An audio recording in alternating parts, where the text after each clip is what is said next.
Hi guys, so I'm still at Trail Guide to the Body, presenting forearm and hand.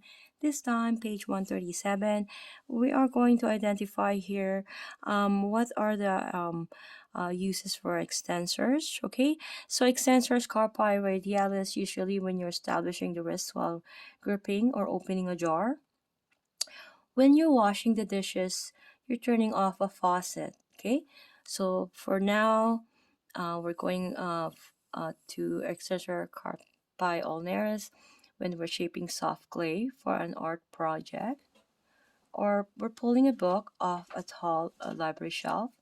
We're reaching up into the back seat of your car, and we're moving forward to Extensor Digitorum when we're playing the piano or trumpet, when we're holding your hand up to the give the Vulcan hand greeting, extensor extension of wrist and fingers. Sorry, my apologies.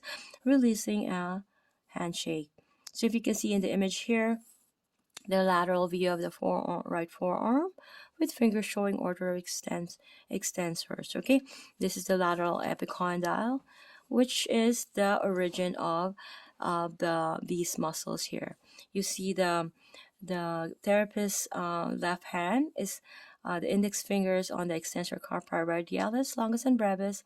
The middle finger is in the extensor digitorum, and the extensor carpi ulnaris is on um, the fourth digit is on the extensor carpi ulnaris. Okay, as you can see in the image here. So now I'm gonna be reading this information here. But look at the image where the therapist is strumming or palpating the extensor tendons. Okay, this is the lateral view of the right elbow, palpating common extensor tendon located at the lateral epicondyle. Okay, so having your client in front of you, as you can see in this image here, the therapist in front of the client. So shake hands and flex the elbow to 90 degree. Locate the brachioradialis and shaft of the ulna. Lay the flat of your hand between these landmarks and ask your partner to alternately extend and relax her wrist against your resistance. Okay, so number three, you're going to explore the slender, sinewy fibers of these muscles and note how they contract upon extension. Access their origin at the lateral epicondyle. So you can ask these questions to yourself to confirm: are you between the brachioradialis and ulnar shaft? Do the muscle contract on its extension of the wrist?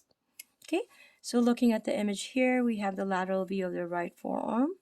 As you can see, the directions of the arrows where the therapist is trying to strum the extensor carpi radialis, longus, and brevis. And you can see this muscle here, brachioradialis, but the highlight is the longus and brevis extensor carpi radialis. Okay, so shake hands and flex the elbow to 90 degree. Locate the brachioradialis.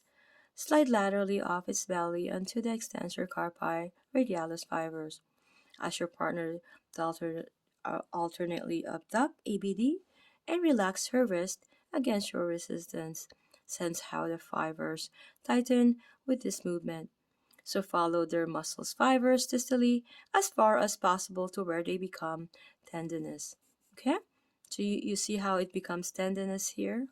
Okay, so you're gonna ask yourself these questions to confirm, differentiate between the extensor carpi radialis muscles and brachioradialis by asking your partner to alternately abduct and relax your wrist against your resistance.